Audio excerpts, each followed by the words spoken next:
가기사는 증시 각도기. 안녕하세요. 증시타 집하는 재원입니다. 네, 안녕하세요. 각도기 박찬준입니다. 네. 트럼프를 한국이 정말 두려워하는 것 같아요. 미국의 상승이 전혀 반영이 안 돼. 완전히 따로 놀고 있습니다. 디커플링. 네. 트럼프 이론만 나오면 디커플링이에요, 미국하고. 네. 혹시 트럼프 당선 때도 영향이 좀 컸었는데 예. 이제 취임이잖아요.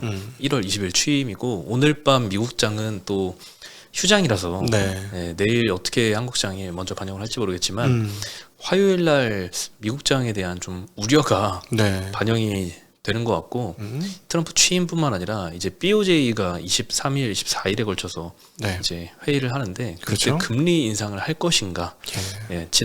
작년 7월에 우리가 금리 인상발 글로벌 증시 패닉을 한번 맛봤잖아요.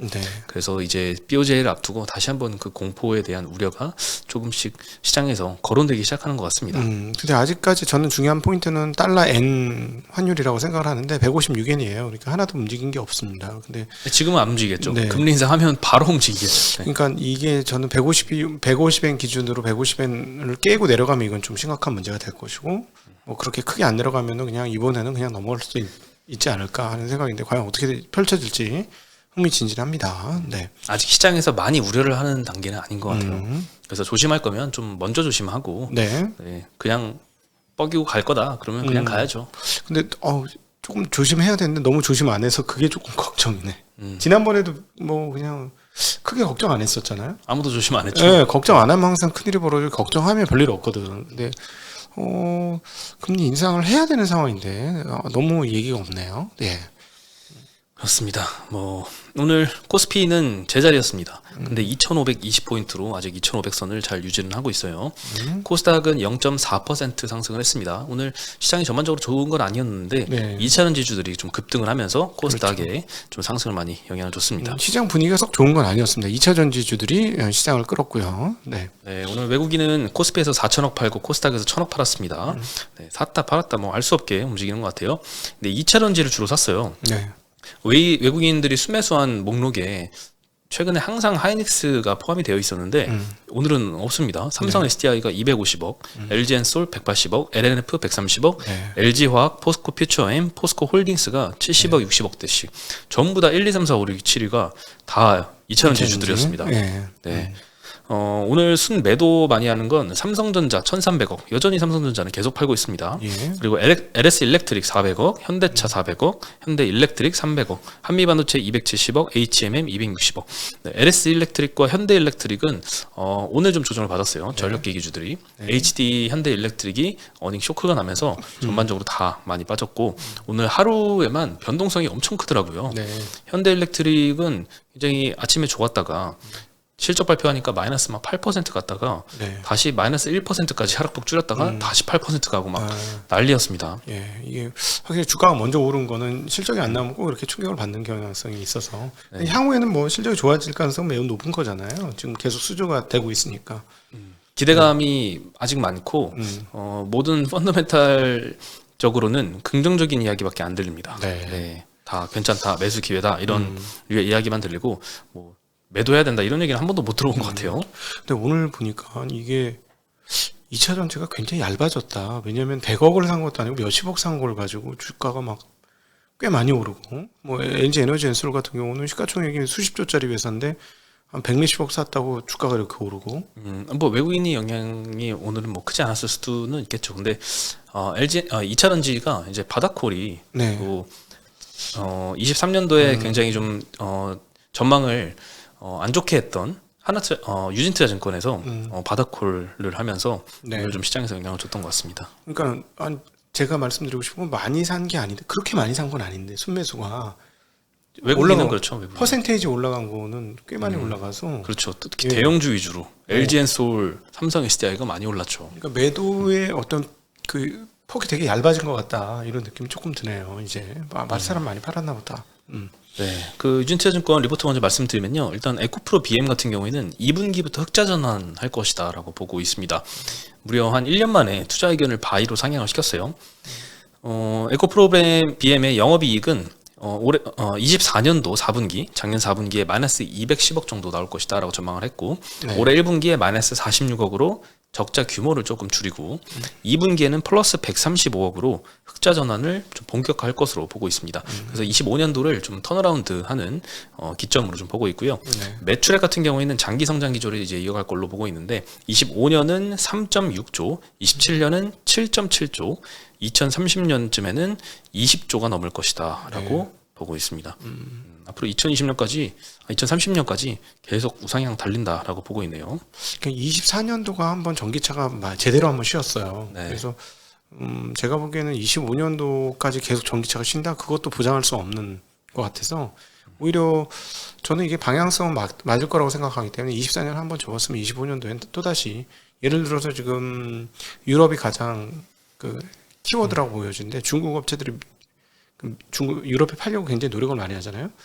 그래서 만약에 이게 팔리기 시작하면 과연 중국에 있는 유럽에 있는 자동차 업체들이 손 놓고 가만히 있을 수 있을까를 생각해 보면 되게 좀 빠르게 전환될까, 24년도에 못 붙었던 속도가 다시 붙을 수도 있지 않을까 하는 생각은 듭니다. 네. 일단 이 유진차증권에서는 투자 의견을 22개월 만에 에코프로비엠을 바이로 상향을 한 건데 23년도 3월 30일 날 홀드로 하향을 시켰습니다. 네, 그때부터 의견이 좀 부정적으로 바뀌었는데 당시에는 전기차 시장이 좀 둔화될 걸로 예고가 되는데도 배터리주 위주로 주가 버블이 좀 발생했기 때문에 이렇게 홀드 의견으로 내렸다라고 하고, 이후에 22개월 동안 배터리주 주가가 급락했는데 전기차 시장은 이제 성장세로 전환될 것으로 전망이 되기 때문에 이렇게 의견을 다시 바이로 상향을 시켰습니다.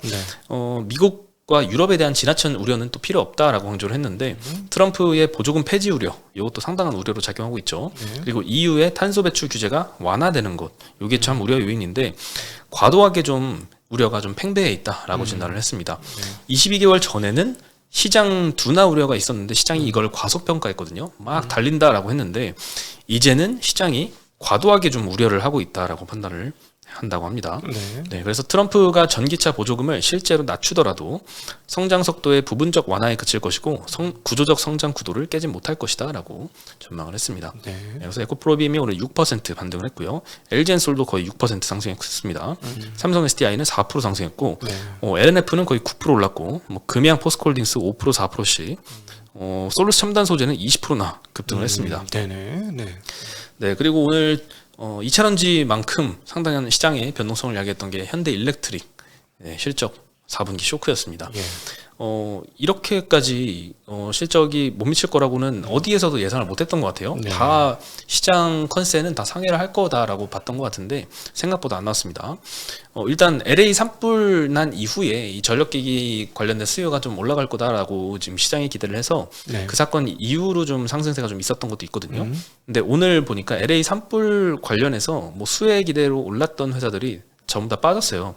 그래서 오늘 현대일렉트릭 어닝 쇼크로 인해서 전력기기주들이 동반 하락한 것도 영향이 있지만 LA 산불 관련된 것도 다 같이 조정을 받는데 좀 분위기가 영향을 미친 것 같습니다. 오늘 위닉스 공기청정기 하는 데 있잖아요. 여기도 11% 빠졌고요.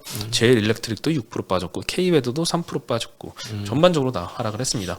그리고 현대일렉트릭 실적은 매출액도 컨센을 하회했습니다. 매출액이 8,150억 나왔는데 컨센이 9,850억, 거의 1조였어요. 컨센은 한 17% 정도 하회를 했고요. 영업이익은 1,660억 나왔는데 컨센이 2,200억이었습니다. 영업이익은 무려 24%나 하회를 하면서 시장이 좀 깜짝 놀랐습니다. 사실 LS 일렉트릭하고 효성중공업 이 회사들은 4분기 어닝 쇼크 전망이 있긴 했었습니다. 지난 15일날 JP모건 리포트를 좀 언급을 해드렸었는데 그래도 거기서도 HD 현대일렉트릭은 컨셉 부합할 것이다. 이 현대일렉트릭은 잘할 거다라고 언급을 했거든요. 왜냐하면 이 변압기 관련된 쪽은 다 실적이 괜찮을 건데 효성중공업은 이제 건설 부분 일회성 비용 때문에 좀 어닝 쇼크가 날 것으로 예상을 했고 LS 일렉트릭은 주요 프로젝트가 좀 지연되면서 어닝 쇼크 전망을 했었는데 변압기만 있는 현대일렉트릭도 이렇게 어닝 쇼크가 날 거는 여기저기도 아무도 예상을 좀 못했던 것 같습니다. 그래서 현대일렉트릭처럼 만약에 이 변압기 쪽에서 생각보다 실적이 안 나오면 효성중공업과 LS 일렉트릭은 안 그래도 JP모건이 어닝을 좀 컨센 하회할 걸로 예상했는데 그 어닝 하회폭이 좀 더 크지 않을까 이런 생각도 좀 듭니다. 반면에 오늘 LS 일렉트릭은 목표가 상향 리포트까지도 나왔습니다. 대신증권에서 목표가를 28만 원으로 상향을 시켰는데 지난주에 그 뉴스 나왔잖아요. 그 일론 머스크의 XAI 그리고 빅테크 한 3개 업체한테 배전반을 공급을 할 거다. 잘 되면 매출 몇천억씩 매년 나온다. 이런 호재성 보도가 나와서 그때 뭐 급등을 하고 했었는데, 이 관련해서 이제 기존에는 미국향 배전반 수출은 보통 한국 제조업체들이 미국에 진출할 때 이 업체들한테 그 공급을 하던 게 LS 일렉트릭의 거의 해외 배전반 매출 대부분이었습니다. 그리고 수출 금액 또한 2천억 원 수준이었는데 지난주에 그 XAI랑 빅테크 쪽에 공급한다라는 보도가 사실이라면 이제는 미국 로컬 대기업에 공급을 하기 시작하는 거거든요. 그건 최초 사례입니다. 그래서 배전반 캐파가 계속 증설하고 있는 중인데, 기존 캐파는 매출액 기준으로 500억 정도였다면 24년 말까지는 1000억으로 증설하고 기 확보된 텍사스 부지에도 증설을 한다면 또 추가가 될 걸로 예상이 돼서 향후에 중장기적으로 배전반 매출만 한 1조 원 정도 미국향으로 가능할 거다, 이렇게 언급을 하고 있습니다.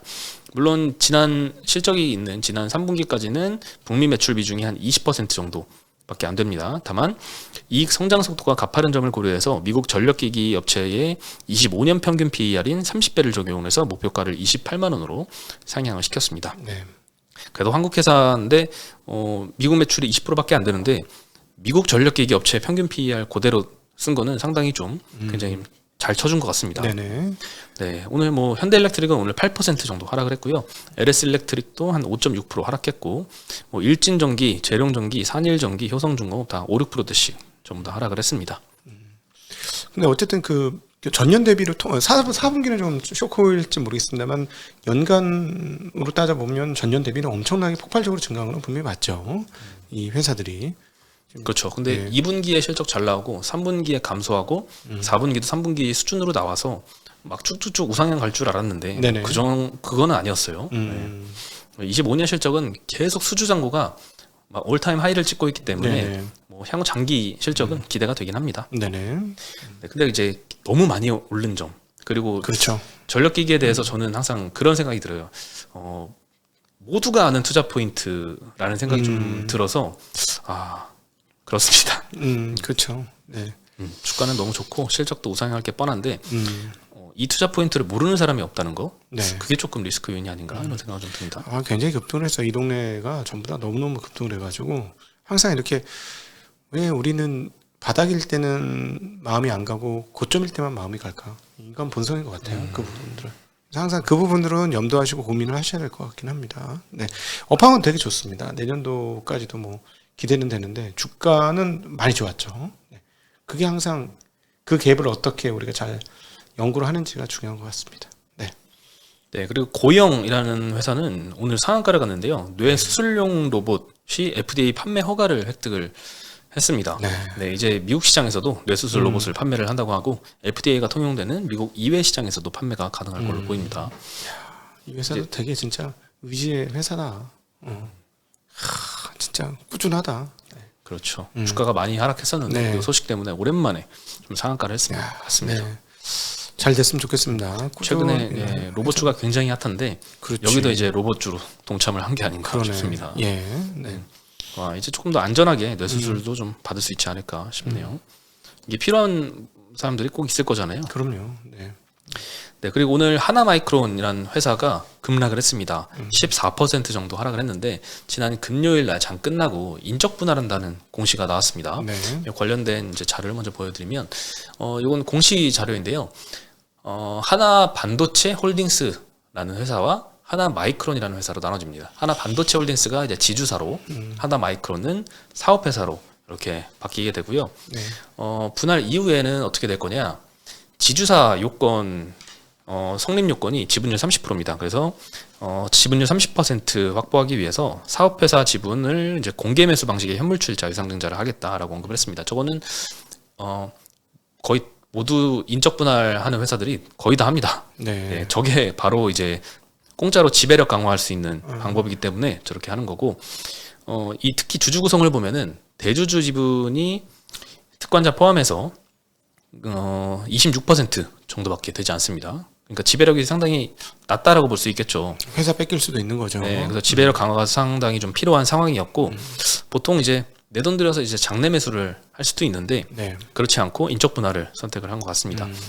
다행히 이제 저는 또 자사주가 있는지 봤거든요. 자사주의 마법이라고 그걸 네네. 또 지배력 강화에 활용할 수 있잖아요. 근데 그렇죠. 이 회사는 자사주는 없습니다. 분할하면 살아나죠. 의결권이. 네. 네. 근데 마침 작년 12월 말일부터 자사주의 마법을 이제 활용 못하게 됐거든요. 자사주의 인적 분할 시 신주 배정을 금지하게 돼서 자사주가 있어도 안 되지만 이 회사는 없었습니다.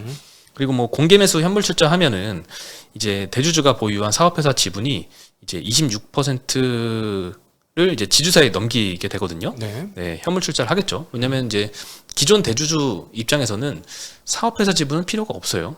지주사 지분을 더 많이 갖고 있는 게 지배력 강화에 도움되고, 사업회사 지분은 이 지주회사가 가져가면 되거든요. 그렇죠. 그래서 대주주가 지주회사 지분을 많이 갖고 지주회사가 사업회사 지분을 많이 가지면 지분이 확대되는 거죠. 그러면 인적 분할하면 사실 돈이 오고 간 건 없는데, 기존 주주의 하나마이크론 지분이 26%였다면 인적 분할 이후에는 26% 플러스 알파가 됩니다. 대주주가 지주회사 갖고 있는 지분이, 그리고 지주회사가 사업회사 갖고 있는 지분도 상당히 좀 늘어나서 공짜로 상당한 효과를 좀 거둘 수 있습니다. 왜 늘어나는지 좀 더 편하게 이해하기 쉽게 설명해 주시면 좋을 것 같아요. 아, 그렇죠. 일단 지주회사와 사업회사로 나뉘면 대주주가 기존에 하나마이크론 지분을 26% 갖고 있었다면 하나 지주사도 26% 생기고 그렇지. 사업회사도 26% 생기잖아요. 이 하나가 두 개로 쪼개지는 거니까 예를 들자면 그거는 좀 그림으로 좀 보여드리면 좋을 것 같은데, 저 오른쪽이 쪼개진 이유입니다. 하나 반도체 홀딩스에서 하나 머티리얼즈, 그리고 하나 마이크론과 하나 반도체 홀딩스, 저 파란색 두 개로 쪼개지잖아요. 그럼 대주주 입장에서는 저 두 개에 대한 지분이 각각 26%씩 생기는데, 하나 26% 있었던 걸 두 개로 쪼개니까 각각 26%씩. 그렇죠. 근데 대주주 입장에서는 하나 반도체 홀딩스를 많이 가질 필요는 있는데 하나 마이크론은 많이 가질 필요가 없거든요. 지배 회사만 갖고 있으면 다 지배가 되는 거니까요. 그래서 이 하나 마이크론 주식을 이제 공개 매수할 때 현물 출자로 사용하는 겁니다. 하나 반도체 홀딩스가 신주를 발행해서 하나 마이크론의 사업회사의 주주들한테 너네가 갖고 있는 하나 마이크론 지분 나한테 줘. 내가 그러면 지주사 지분 줄게. 이렇게 공개 매수 방식의 현물 출자 방식을 하면 대주주는 하나 마이크론 사업회사 지분을 전부 다 현물 출자해서 지주사 지분을 더 받는 겁니다. 지주한테 주면서 자기는 지주사 지분을 받는 거죠. 그렇죠. 26% 갖고 있었던 거를 넘겨주면서 지주사 지분을 받는 거예요. 그리고 대주주 이외에 모든 주주가 다 유상증자에 응하지 않을 거잖아요. 응하지 않은 주주도 있을 테니 지배력은 26%에서 26% 플러스 알파가 될 수 있는 겁니다. 이 문화예요. 한국의 문화. 지저분합니다. 미칠 것 같아. 정말. 이거는 그리고 나중에 이제 머티리얼스를 어떤 식으로든지 그 지주회사로 넣어가지고 또 활용할 거 아니에요? 예전에는 사실 인적 분할 중에 좀 대표적인 사례로 FNF가 기억이 남는데 그때 당시에 인적 분할은 시장에서 그렇게 악재라고 생각을 안 했거든요.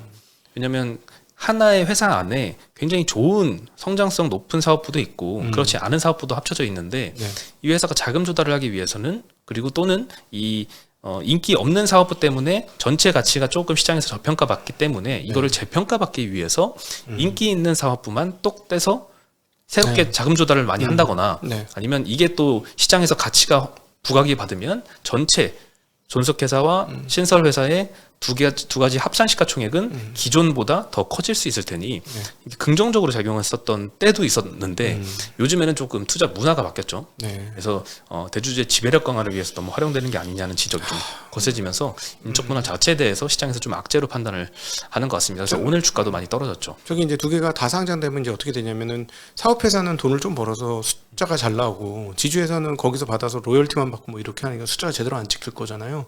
그럼 지주회사는 가격이 뚝뚝 떨어지고 사업회사는 좀 가격이 올라가고 뭐 이런 식이 되겠죠. 그러면은 이제 대주주는 망고 땡이지. 아싸 이러면서 싸게 살 수 있으니까 지주회사를 사면 사업회사는 내 거니까. 그러니까 26%에서 이게 가격이 쭉 떨어지면 싼 값에 팍 다 사면 되는 거야. 더 그때부터는. 그래서 보통 법칙은 아니지만 분할한 이후에 그 유상증자 방식의 현물 출자 하기 전까지 사업회사 주가가 올라가고 지주회사 주가가 좀 떨어지고 해서 그렇게 되면 대주주가 나중에 현물 출자할 때 사업회사 가치가 그 사이에 올라가면 더 많은 지주사 지분을 유상증자가 참여할 때 받을 수 있으니까 보통 사업회사 주가가 올라가고 단기적으로는 지주회사 주가가 떨어지고 이런 경향이 있기도 합니다. 정말 마법을 부리는 거지. 없는 거를 막 있는 것처럼 만들어 버리는 이거 어떻게 할 거예요, 진짜. 옛날에는 좋은 취지로 지주사 만들었는데 이렇게 활용이 된다니까. 한국 사람들이 머리가 좋아. 어떤 식으로든 방법을 짜내고 이건 지금 어떤 군데에서 한 군데 만들어 놓으니까 계속 카피하면서 이런 일이 벌어지는. 어이구 그렇게 신박한 방법이 있었어. 그래서 저희가 이제 상법 개정되면 좋겠다라는 얘기를 하는 게 만약에 이제 그 어떤 서브한 것만 만들어지면 또 머리를 짜낼 거야. 이 머리 좋은 사람들이. 그래서 또 이런 식으로 방법을 또 찾아낼 겁니다. 빈틈을 노려가지고. 안타깝습니다.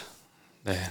이게 합법의 영역이 있기 때문에 그런 건지 아니면 뭐 미국은 워낙 그 투자 문화가 자리 잡아서 이런 게 합법이어도 알아서 안 하는 건지. 유튜브 상장 안 하잖아요. 구글에 있잖아요. 그냥 알파벳에 유튜브 같은 거. 우리나라 웬만한 회사가 유튜브보다 크겠어? 근데 상장 안 하잖아요. 그냥 가는 거지. 네.